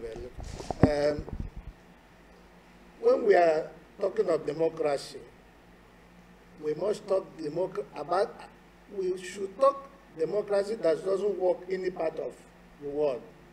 It looks like we are emphasizing the type of democracy that's not working in any part of the whole world for Nigeria. Why I'm saying this, that if I give an example of Spain we are living. When it is time of voting, a vast number of people, they don't go to vote. The number of voting in Spain is decreasing. Nobody worries. The person that went to vote, after the election, they called for the result. The highest number will continue ruling the state or the nation. So, as regard to Nigeria, what I'm asking to the IPOP, I'm not against anybody's wish. If you don't want to vote, don't go. But don't call another person not to go and vote, or block any person that wants to go and vote, that he should not go and vote. Please, if you decide on your own that I'm not going to vote, stay at home. Yeah, we are rounding up on this program, but the last issue I'm going to point out here is that I have many friends from Burkina Faso, Mali, Senegal. During the presidential election, they do vote in the diaspora. then how do you, rechannel this issue to the Nigerian government to process a system whereby Nigerian outside the world can vote? By that, we can make a change, because it appears that the government of Nigeria are being circulated within the same people, whether old people or but we know that the people that are supposed to lead the nation should be young people who know the modern technology. But today in Nigeria, I think people governing us don't know even know how to use computer. Then how do you, how do you advise our people down there? I want to use this medium. I don't want to talk much. Just want to advise Nigerians that it's time we call a spade a spade. It's time we move forward. So the old generation has passed away. I think the new breed has to come in. By voting, by allowing the people in the diaspora to vote, that should be put in place by the embassy or each countries. Because the embassies are the representative of every Nigerians in every country they are. So I think that place is put in place. The only thing I felt that a lot of the embassies or the ambassadors are manipulating those issues, because everybody has right to vote. Even we in the diaspora has right to vote. Maybe we go to the embassy to cast our vote. I think that is the way normally, or they have a place they organize, like we in the Balearics, we cannot go there. They have to send a representative to us that we cast our vote, or you can cast your vote through medias. The technology is like through the social media. You can cast your vote. Yeah, ways they do it. Like most of the Spanish, they don't go to the hall to vote. They vote from their houses. They send their letter to them. Through the media, you can vote. So it's not a matter of just going to line up. That is not what counts. So a lot of people, those that cannot vote through the media, they go to line up. But I think those things have to be put in place, so that machine, there should be a system that everybody should be able to vote. Like, I think we have a way of talking all kind of things in the social media. Why can't we put these things, these voting systems in the social media as well, that anyone that have access to it can vote for who candidate you ever wish to vote for. So thank you. Thank you very much, Mr. President.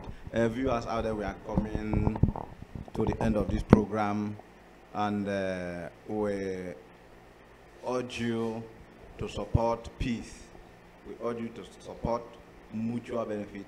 We urge you not to indulge yourself in things that will tarnish your image and tarnish the image of your country. We are all Nigerians of now.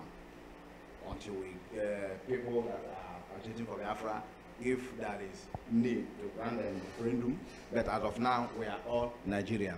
So we have to work hard. But if we are one Nigerian, we have to make sure that everybody are carried along. Thank you, Mr. Buki, President of Yoruba Association, Oduduwa, Ekaso. Thank you, Mr. Mondo Mozie, the President of Nigerian Federation Community Palma Mayoka. Thank you, Mr. Ernest Onyeka, the IPOB representative, and also the Anambra Association representative. Thank you, Mr. Raymond, the member of IPA and the Vice President of Imo Association. Thank you, Mr. Nicholas, the Able Secretary of Igbo Association. Thank you for watching. Thank you.